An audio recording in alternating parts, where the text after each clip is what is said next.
Gentle kids are easier to control as adults. How my parents spent years planning to use my smart home for their crimes. The smart home setup. Original post. I never thought I'd be writing something like this, but I need to get this off my chest and maybe get some perspective from strangers on the internet. I'm Marcus, 28M, a systems analyst at a mid-sized cybersecurity firm in Portland. My parents, David, 56M, and Linda, 54F, have been retail managers for the same chain store for over 20 years. My sister Emma, 26F, runs a dog grooming business downtown. We've always been what I thought was a close family, but lately, something feels deeply wrong. 6 months ago, I bought my first house, a modest 3-bedroom in the suburbs that I've been slowly converting into a smart home. As someone who works in cybersecurity, I take my home automation seriously. Every device is secured, encrypted, and monitored through a central system I designed myself. The house has smart locks, cameras, a comprehensive security system, climate control, and even automated inventory management for deliveries. I was proud of what I'd built, excited to show my family how technology could make life easier and more secure. The problems started about 3 months ago. My mother called me in tears one evening, claiming their home computer had been hacked and someone was threatening to release their financial information unless they paid a ransom. She begged me to come over immediately and help. When I arrived, I found what appeared to be a basic phishing email that any antivirus would have caught. Still, I spent 4 hours securing their system, installing proper protection, and educating them about online safety. 2 weeks later, my father called during my workday, frantic about their home security system malfunctioning. He insisted I needed to check it remotely from my house because he thought someone was trying to break in. I explained I couldn't access their system from my home network, but he kept insisting I try, asking detailed questions about my own security setup. When I offered to come over after work instead, he suddenly said the problem had resolved itself. Then came the pattern that made me suspicious. Every emergency seemed to require access to my home, my systems, or information about my smart home setup. My sister Emma started having mysterious issues with her business computer that could only be solved if I brought my laptop to her shop, the same laptop that controls my home systems. My mother developed a sudden interest in home automation, asking for the admin passwords to see how it works, so she could maybe get something similar. The breaking point came last week. All 3 of them showed up at my house unannounced on a Saturday morning. They said they were worried about me being isolated, working from home too much, and suggested I sign over power of attorney for my house to them, just in case something happens. When I refused and asked them to leave, my father's mask slipped for just a moment. He said something that chilled me. "We know what's best for you, Marcus. That house is too much responsibility for someone your age. I'm a cybersecurity professional. I know when something doesn't add up." The repeated attempts to access my systems, the coordinated visits, the emotional manipulation, it all points to something larger. But these are my parents, the people who raised me, supported my education, and celebrated when I got my job. How do I reconcile the family I thought I knew with these people who seem to be running some kind of long con on me? I've started documenting everything, keeping records of their requests and visits. My colleagues think I'm being paranoid, but in my field, paranoia is just another word for prepared. I can't shake the feeling that they're planning something involving my house, and I need to figure out what before it's too late. Update 1, 2 weeks later. I want to thank everyone who responded to my original post. Your comments ranged from "you're overreacting" to "run for the hills," but the majority encouraged me to trust my instincts and investigate further. You were right. After my last post, I decided to apply the same methodical approach I use at work to my family situation. I started by implementing what we call a honeypot strategy, creating tempting but monitored vulnerabilities to see if someone would take the bait. I set up a fake smart home control panel on an old tablet, filled it with believable but false data about my home systems, and casually left it visible during my sister's next visit. Emma took the bait immediately. While I was in the bathroom, my hidden camera caught her photographing every screen on the tablet, paying particular attention to the delivery schedules and the fake security system downtime windows I had programmed in. She even tried to access the system, though the password screen stopped her. When I returned, she was casually scrolling through her phone as if nothing had happened. This confirmed my suspicions were justified, but I needed to understand the scope of what they were planning. I installed advanced monitoring software on all my devices and began a deeper investigation into my family's digital footprints. What I found over the next week changed everything I thought I knew about my parents. My father had been making unusual searches on his work computer. Yes, I had legal access through their IT department's security audit request. Terms like smart home override, power of attorney property transfer, and most disturbing, retail inventory management systems, combined with residential storage. My mother's email showed correspondence with a lawyer about property transfers between family members and liability in case of discovered assets. But the real shock came when I accessed my parents' financial records through a completely legal method. They had added me as an authorized user on their credit monitoring service years ago and never revoked it. Their credit report showed massive debts, multiple maxed-out credit cards, and most importantly, regular large cash deposits that didn't match their salary schedules. I cross-referenced these deposits with the inventory systems at their retail stores, using publicly available shipping records and some awesome techniques. The pattern was clear. Every time there was a large deposit in their account, there was a corresponding inventory discrepancy at one of their stores. They weren't just planning to use my house for something. They were already committing embezzlement and needed my smart home as part of their exit strategy. The sophistication of their plan became clear when I discovered Emma's role. She wasn't just their accomplice, she was their technology advisor. Her search history showed she'd been researching smart home hacking for months, even attending a home automation seminar that was really about exploiting IoT devices. She'd been feeding my parents information about how to manipulate me, using her knowledge of my personality and their emotional leverage. I found deleted messages between the three of them discussing Project Marcus. Yes, they actually called it that. The plan was elegant in its cruelty. Gain access to my smart home systems, use the automated delivery acceptance to receive and store stolen inventory, then frame me as the mastermind if they were caught. My house would become their warehouse, and I would be their fall guy. The power of attorney was just backup, a way to sell my house quickly if they needed to run. The messages revealed they'd been stealing for over 2 years, starting small with damaged goods written off as losses, then escalating to entire shipments diverted to storage units. But storage units were risky and expensive. My house, with its automated systems and delivery management, was perfect for their needs. They could have packages delivered while I was at work, use my smart locks to access the house, and store everything in my basement and garage. The emotional manipulation was the hardest part to read. They discussed my vulnerabilities in clinical detail, my trust in family, my pride in my technical skills, my tendency to help without questioning motives. Emma had written, "He'll never suspect us. Marcus always assumes the best of family. It's his weakness." I sat in my home office for hours after discovering all of this, feeling like the world had shifted beneath my feet. These weren't just crimes. This was a deliberate, calculated betrayal by the three people I trusted most in the world. They'd raised me, educated me, and shaped me into the person I was, all while planning to destroy me for their financial gain. But I'm not the naive son they think I am. I'm a cybersecurity professional, and I've been trained to respond to threats, even when they come from within. I spent the next 3 days preparing my response, and I can now say with certainty, they chose the wrong mark. Update 2, 1 month later. The last month has been the most difficult and vindicating of my life. After discovering my family's plan, I had 2 choices: confront them directly or let them walk into their own trap. I chose the latter, with modifications that would ensure justice was served. First, I consulted with a lawyer specializing in family law and white-collar crime. She confirmed that I had enough evidence for a criminal investigation, but advised me to gather more concrete proof of the embezzlement. She also helped me protect my assets, ensuring that no power of attorney or property transfer could occur without multiple independent witnesses and a psychological evaluation proving I wasn't under duress. Next, I involved my company's legal team. As it turned out, attempting to compromise a cybersecurity professional's home systems for criminal purposes is a federal offense. They connected me with the FBI's white-collar crime division, who were very interested in a multi-year retail embezzlement scheme crossing state lines. My parents' chain had stores in Oregon, Washington, and Northern California. But I didn't stop there. I transformed my house into the most sophisticated evidence-gathering operation you could imagine. Every room was fitted with hidden cameras and audio recording devices, all legal in my state for my own home. I upgraded my smart home system with forensic-level logging that would track every entry, every package, every minute change in the house's status. Then, I gave my family exactly what they wanted, or so they thought. I called my parents, apologizing for my paranoia and inviting them over for dinner. During the meal, I accidentally let slip that I was going to a cybersecurity conference in Denver for a week. I complained about having to disable some of my security systems because they were glitching, and mentioned that I'd switched to a simpler password system that I wrote on a note in my office drawer. The note was fake, of course. The excitement in their eyes was barely concealed. My mother hugged me, saying how proud she was that I was finally opening up to family again. My father clapped me on the back, offering to check on the house while I was gone. Emma volunteered to water my plants, even though I don't have any. I left for Denver as promised, but I wasn't attending a conference.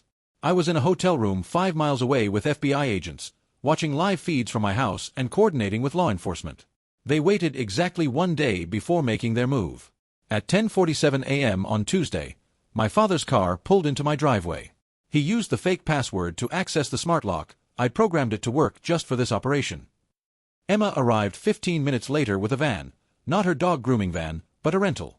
My mother came last, driving their SUV filled with boxes. The cameras captured everything in crystal clear 4K resolution. They systematically went through my house, with Emma disabling what she thought were my security systems, actually just decoys I'd set up. They spoke freely, confident that they were unmonitored. My father actually said, "After this score, we can finally get out. 3 years of skimming, and it all pays off now." They began moving boxes from their vehicles into my basement. The FBI agents identified the merchandise immediately: electronics, designer clothing, jewelry, all items reported missing from their store's inventories over the past 2 years. They were using my house as their final storage point before what appeared to be a planned flight from the country. We found plane tickets to Costa Rica dated for the following week. But the most damning evidence came from their own mouths. As they worked, they discussed their plan in detail, including how they'd been stealing, how much they'd taken, over $800,000, and how they planned to frame me if caught. My mother actually laughed when she said, "Marcus was always too trusting. We raised him that way on purpose. Gentle kids are easier to control as adults." The FBI let them finish loading everything, wanting to ensure they had ironclad evidence. Then, just as they were preparing to leave, law enforcement moved in. The arrest was swift and professional. The look of shock on their faces when they realized I was standing there with the FBI was something I'll never forget. My mother tried to cry, to manipulate me one more time, but the tears wouldn't come. My father's rage was immediate and volcanic, screaming that I was ungrateful and a traitor to blood. Emma was the only one who stayed silent, her face cycling through shock, anger, and finally, a cold acceptance. As they led her away, she looked at me and said, "I guess you were smarter than we thought." It wasn't an apology, just an acknowledgement. The FBI seized everything: the stolen goods, their computers, their phones, their financial records. The evidence was overwhelming. The retail chain pressed charges immediately, and the federal prosecutors added charges for interstate commerce theft, conspiracy, and attempting to hack into a protected computer system. I went back to my empty house that night and sat in my living room, looking at the spaces where my family had stood just hours before, planning my destruction. The security system was still recording, capturing me as I finally broke down and cried, not for what I'd lost, but for what I'd never actually had. Update 3, 3 months later. It's been 3 months since the arrests, and I'm finally ready to share the conclusion of this painful chapter of my life. The legal proceedings moved faster than expected, largely because the evidence was so comprehensive and damning. The FBI's investigation revealed that my parents' embezzlement stretched back not 3 years, but 5. They had stolen over $1.3 million in merchandise, cash, and fraudulent returns. They'd recruited Emma 2 years ago when their scheme started getting too complex for them to manage alone. The trial was a media sensation in our area: family betrayal, parents and daughter plot to frame son for million-dollar theft. I testified for the prosecution, walking the jury through the digital evidence and the attempted compromise of my home systems. The hardest part was maintaining my composure while my parents' lawyer tried to paint me as a cold, calculating son who had entrapped his loving family. The strategy backfired spectacularly when the prosecution played the audio of my parents discussing how they'd raised me weak and planning to let me take the fall for their crimes. Several jurors were visibly disgusted. One later told me she had to stop herself from gasping out loud when she heard my mother laughing about my trusting nature. The verdicts came down 2 weeks ago. David, my father, guilty on all counts. Sentenced to 13 years in federal prison, with no possibility of parole for 10 years. He was also ordered to pay $650,000 in restitution to his employer. Linda, my mother, guilty on all counts. Sentenced to 13 years in federal prison, with no possibility of parole for 10 years. She received the same sentence as my father after the judge noted she showed no remorse during the proceedings, only anger at being caught. She was ordered to pay $650,000 in restitution. Emma, my sister, guilty of conspiracy and accessory charges.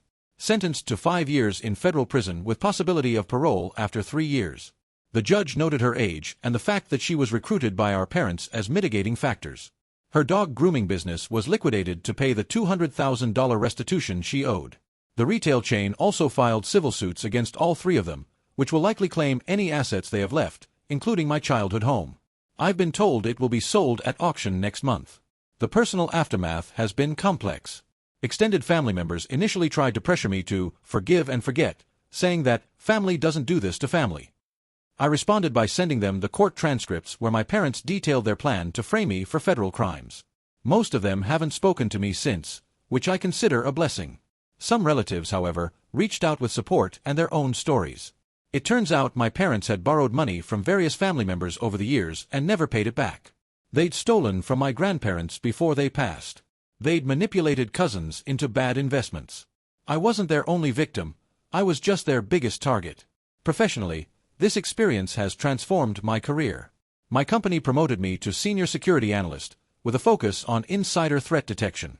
The CEO personally thanked me for handling the situation with such professionalism and protecting the company's reputation. My new role comes with a 40% salary increase and the opportunity to lead a team developing predictive models for family-based fraud. Apparently, it's more common than people think. I've also started a side project that's become deeply meaningful to me. Working with the FBI's white-collar crime division, I've created a program called Family Guard that helps small businesses identify and prevent embezzlement by trusted insiders, including family members. We provide training, monitoring tools, and support for business owners who suspect they're being victimized but don't know how to respond. In just 2 months, we've helped uncover 4 separate embezzlement schemes totaling over $2 million. One case involved a son stealing from his elderly mother's restaurant. Another was a wife siphoning funds from her husband's medical practice. Each story breaks my heart, but each successful intervention reinforces that my experience wasn't for nothing. My smart home is more sophisticated than ever, but now it feels less like a fortress and more like a sanctuary. I've been seeing a therapist who specializes in family trauma and betrayal. She's helped me understand that my parents' behavior wasn't my fault, that their manipulation started long before their criminal activities. They raised me to be trusting not out of love, but out of convenience. Last week, I received a letter from Emma in prison. She wrote that she wanted to apologize, that she'd been going to counseling and realized how much damage she'd done. She said she understood if I never wanted to speak to her again but hoped that someday, maybe after she served her time, we could have some kind of relationship. I haven't responded yet. Part of me wants to believe people can change, that the sister I thought I knew might still exist somewhere beneath the person who betrayed me. But the cybersecurity professional in me knows that the best predictor of future behavior is past behavior. Trust, once broken at that level, can never be fully restored. My therapist says I don't have to make that decision now. I have years to decide if I want any relationship with them after they're released. For now, I'm focusing on building the life they tried to steal from me, one with genuine relationships, professional success, and the knowledge that I can face any threat, even from those who should love me most. To anyone reading this who recognizes similar patterns in their own family, please trust your instincts. Document everything. Seek professional help. And remember, blood doesn't give anyone the right to destroy you. Sometimes, the most loving thing you can do for toxic family members is to hold them accountable for their actions. My parents are serving their sentences in separate federal facilities. They won't be eligible for release until I'm in my 40s. Emma will be out when I'm 31. By then, I'll have built a life completely independent of them, surrounded by people who value me for who I am, not what they can take from me.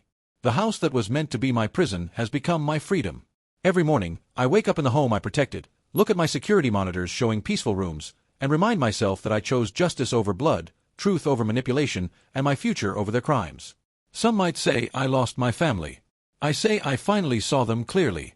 And in that clarity, I found strength I never knew I had. Final update, 6 months post-trial. I wanted to provide one last update as I close this chapter of my life. 6 months have passed since the sentencing, and life has taken some unexpected but welcome turns. Family Guard has grown beyond anything I imagined. We've partnered with 3 major insurance companies and the Small Business Administration to provide resources to business owners nationwide. Last month, we prevented what would have been a $5 million embezzlement scheme at a family-owned manufacturing company. The owner, an elderly man whose children were slowly bankrupting him, cried when we presented the evidence. He told me I saved not just his business, but the 200 jobs that depended on it. The program has also connected me with other survivors of family financial abuse. We meet monthly, sharing stories and strategies. It's become a support network I didn't know I needed. There's something powerful about being in a room with people who understand that the deepest betrayals often come from those closest to us. Professionally, I've been headhunted by 3 major cybersecurity firms, but I've decided to stay with my current company.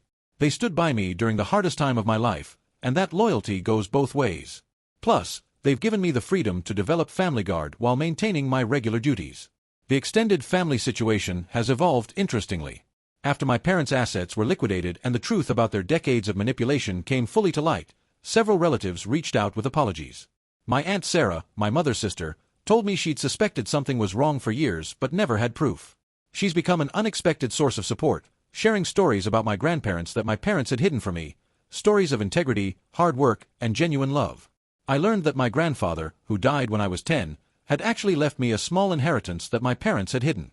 It wasn't much, $50,000, but he'd specifically wanted it to go toward my education or first home.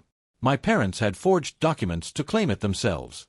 The lawyers are working to recover it, though most of it is likely gone forever. Still, knowing my grandfather thought of me, independent of my parents' influence, has brought unexpected comfort. Last month, I made a decision about Emma's letter. I wrote back, not with forgiveness or promises of future reconciliation, but with honesty. I told her that while I acknowledged her apology, I couldn't separate her actions from their consequences. I wished her well in her rehabilitation but made it clear that my life would continue without her in it. It felt like closing a door, firmly but without slamming it. My smart home has evolved too. What started as a fortress has become a testing ground for new security innovations. I regularly host cybersecurity students from the local university, showing them real-world applications of digital forensics and threat detection. The room where my family planned my downfall is now where the next generation learns to protect others from similar schemes. I've also started dating again, something I didn't think I'd be ready for so soon. Her name is Rebecca, and she's a financial crimes investigator I met through the Family Guard program. She understands my trust issues because she's seen similar cases. We're taking things slowly, but there's something healing about being with someone who sees my caution as wisdom rather than damage. The house itself has been transformed. I've redecorated completely, removing any traces of the family photos and memories that once lined the walls. In their place are pictures from my travels, awards from my work, and art I've chosen for myself. The basement where they stored their stolen goods is now a home gym and workshop where I build custom security hardware for Family Guard clients. Some days are still hard. I'll see a family laughing together at a restaurant, or hear someone talking about their parents' support, and feel a pang of loss, not for what I had, but for what I should have had. My therapist says this is normal, that grieving the family you deserved is part of healing from the family you got. But more days are good now. Days where I wake up grateful for my instincts, my training, and my courage to seek the truth. Days where I help another business owner protect their life's work, or receive a thank you note from someone who used Family Guard's resources to escape financial abuse. Days where I realize that my parents' greatest failure, raising me to be competent and observant, became their downfall. To everyone who followed this story, thank you for your support, advice, and validation when I needed it most. To those facing similar situations, remember, your intuition is your first line of defense. Don't let anyone, regardless of their relationship to you, make you doubt what you know to be true. My parents will spend the next decade in federal prison. Emma will be out sooner, but she'll never have access to my life again. And I'll spend those years building something they never could, a life based on genuine connections, professional integrity, and the knowledge that I chose justice over complicity, even when it cost me everything I thought I knew about family. The system analyst who started this story was confused and hurt. The senior security analyst ending it is stronger, wiser, and surrounded by people who value truth over blood. My parents were right about one thing: I was trusting. But they were wrong about it being a weakness.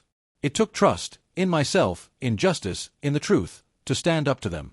And in the end, that trust in doing the right thing saved not just my home, but my future. This is my final update. Thank you all for being part of this journey. Stay vigilant, trust your instincts, and never let anyone, family or otherwise, convince you that love means accepting abuse. Marcus, signing off.